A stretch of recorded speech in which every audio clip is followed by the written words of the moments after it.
মহান শহীদ দিবস ও আন্তর্জাতিক মাতৃভাষা দিবসে ভাষা আন্দোলনের শহীদদের প্রতি শ্রদ্ধা জানাতে কেন্দ্রীয় শহীদ মিনারে সর্বস্তরের মানুষের ঢল নেমেছে।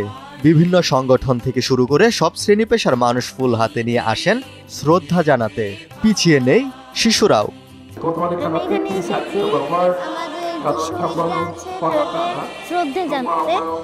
একুশের প্রথম প্রহরে রাষ্ট্রপতি ও প্রধান উপদেষ্টা মহান শহীদ দিবস ও আন্তর্জাতিক মাতৃভাষা দিবস উপলক্ষে ভাষা শহীদদের প্রতি শ্রদ্ধা জানান।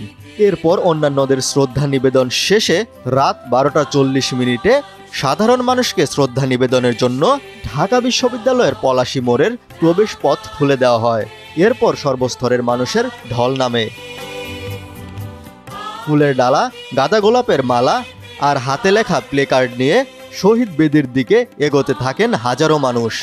তবে প্রত্যেকবারের তুলনায় এবার শহীদ মিনারে মানুষের ভিড় কম দেখা গেছে। 1952 সালের যে আমাদের ভাষা শহীদরা, বাঙালি একমাত্র আমাদের যে জাতিটা যারা ভাষার জন্য জীবন দান করেছে, তো তাদেরকে সম্মান আমাদের সবার অবশ্যই প্রদর্শন করা উচিত।